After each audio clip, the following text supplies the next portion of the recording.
Le retour de la Star Academy. Bonne ou mauvaise idée? Bonjour à tous, je suis ravie de vous retrouver pour cette nouvelle vidéo et bienvenue à toi si tu es nouveau sur ma chaîne. Tu vas retrouver plein de choses ici pour gérer ta voix, pour apprendre à mieux la maîtriser. Donc évidemment, abonne-toi, rejoins la communauté et actionne la cloche. Je suis ravie de vous proposer cette petite vidéo aujourd'hui. Je suis super excitée de cette nouvelle. Peut-être que tu es passé à côté et c'est aussi pour ça que je voulais en faire une vidéo. Le retour de la Starac. Je suis comme une enfant qu'on va amener à Disney. Je suis trop contente.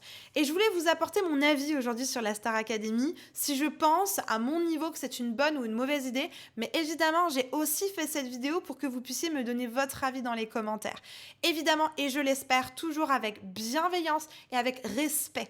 On est sur une plateforme, dans une communauté super bienveillante, donc voilà, s'il vous plaît, avec modération. De toute façon, si vos commentaires sont trop limites, je ne les accepte pas. Donc très important, j'attends vos avis sur le sujet, mais toujours dans le respect et la bienveillance. Juste avant de vous donner mon avis sur cette émission, j'aimerais simplement me présenter pour ceux qui ne me connaissent pas encore. Je m'appelle Elena Hurstel et je suis votre coach vocal depuis 2013 pour faire de votre voix votre allié numéro 1.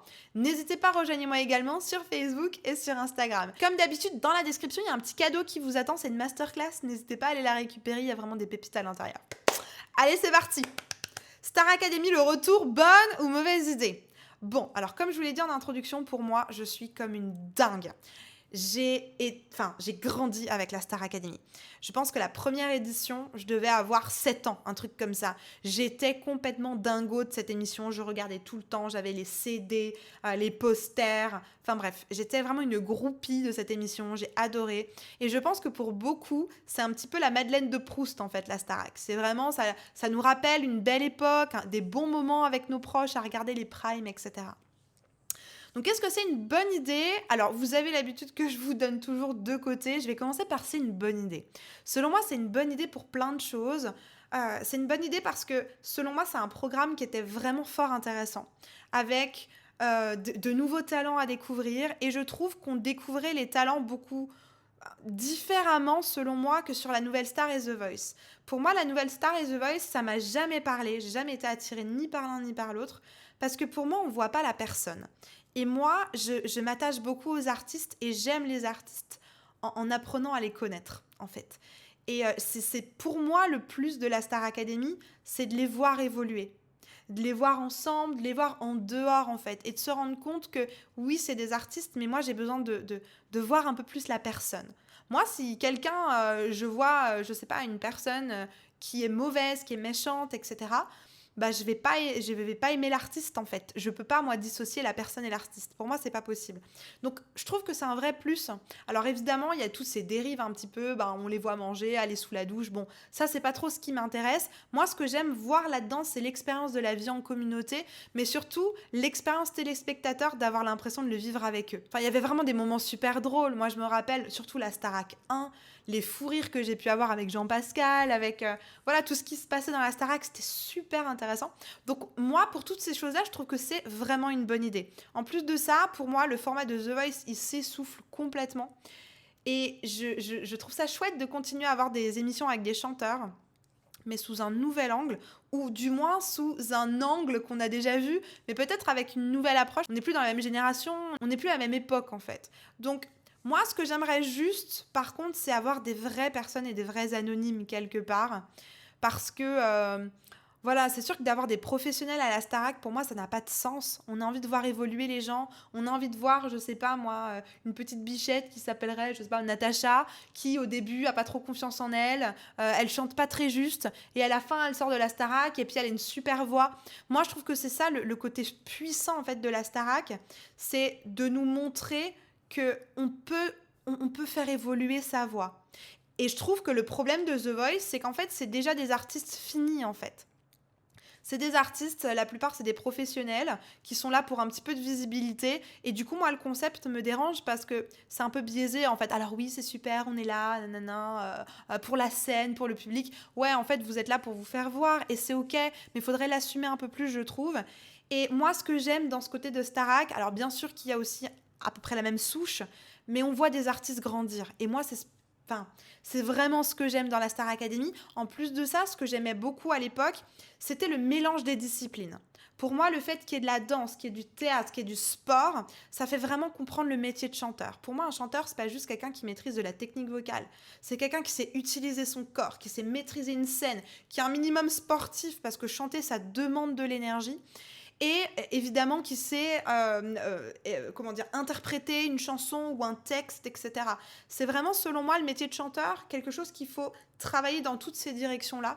Et c'est ce que je regrettais un peu avec The Voice. Donc voilà, moi, s'il fallait mettre une team, vous l'avez bien compris, je suis plutôt dans la team Star Academy que la team The Voice pour toutes ces raisons-là.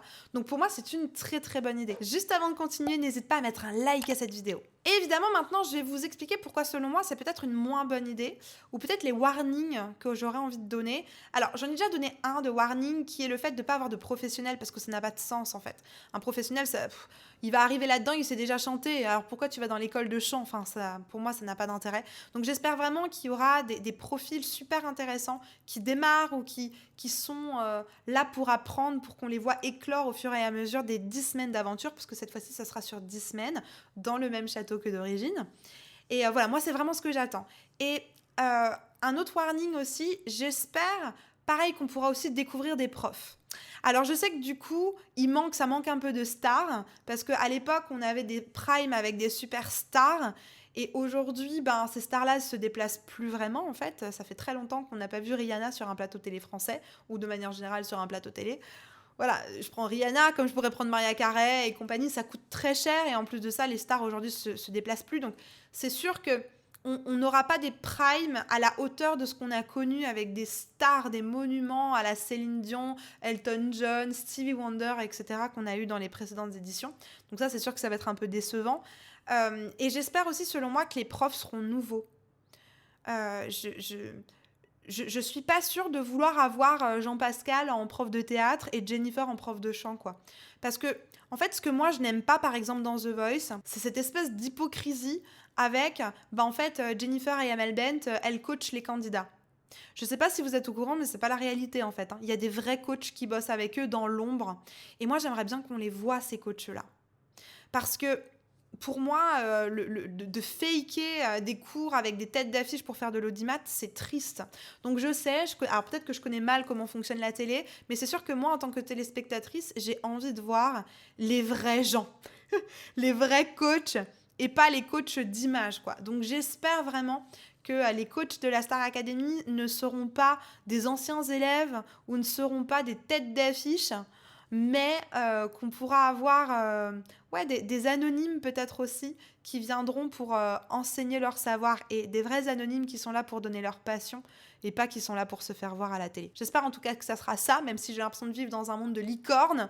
Mais voilà, moi, c'est la télé que j'ai envie de voir et c'est l'émission que j'ai envie de voir. Ensuite, pourquoi c'est pas une bonne idée? Alors, j'ai beaucoup moins d'arguments que c'est une bonne idée. Pour moi, c'est une très bonne idée, je pense que vous l'avez compris. Pourquoi c'est pas une bonne idée? Parce que c'est peut-être quand même un format vieillissant. Et que c'est sûr qu'aujourd'hui, on a besoin peut-être de nouveautés. Est-ce que ça va forcément fonctionner? Je sais pas. Peut-être que nous, en tant que fans de la Starac, on va regarder le premier épisode, on va être super déçus en se disant « Ah bah finalement, c'est pas comme avant ».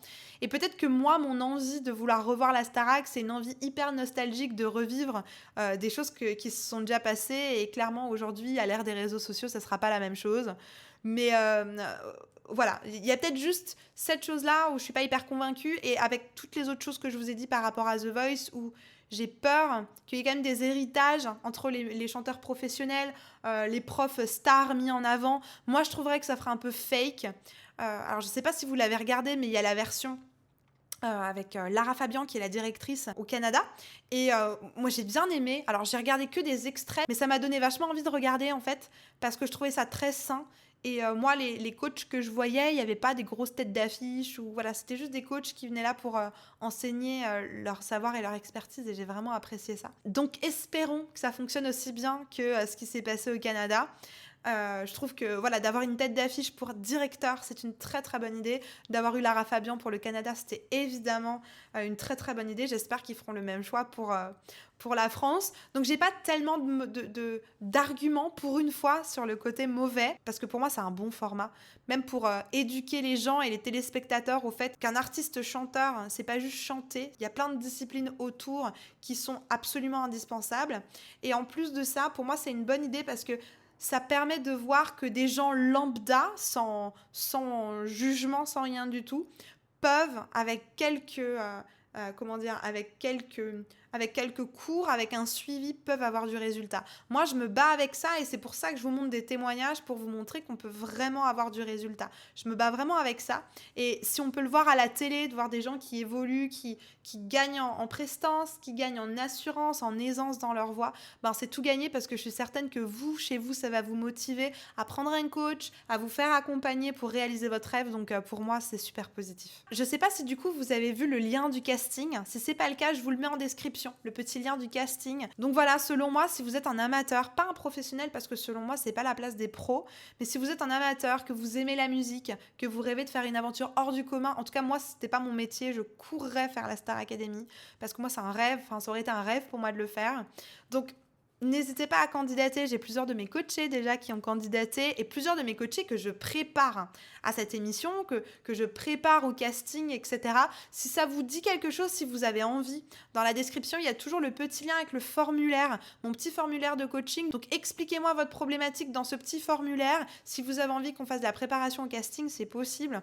Remplissez le petit formulaire pour qu'on puisse, voilà, échanger ensemble autour de votre problématique pour que je puisse évidemment la résoudre de manière efficace et durable. Je vous mets juste ici une petite vidéo sur la chanson à présenter en casting. Pour moi, c'est important si vous avez envie de vous lancer dans cette aventure de la Starac. En tout cas, je vous y encourage. Je pense vraiment que c'est une bonne chose. Voilà, il ne faut pas oublier que c'est de la télé, il ne faut pas oublier qu'il y a plein de choses au travers, mais moi, je le tenterais si j'étais vous. Donc, c'est un peu les castings à l'ancienne, Nouvelle Star avec les petits autocollants, etc.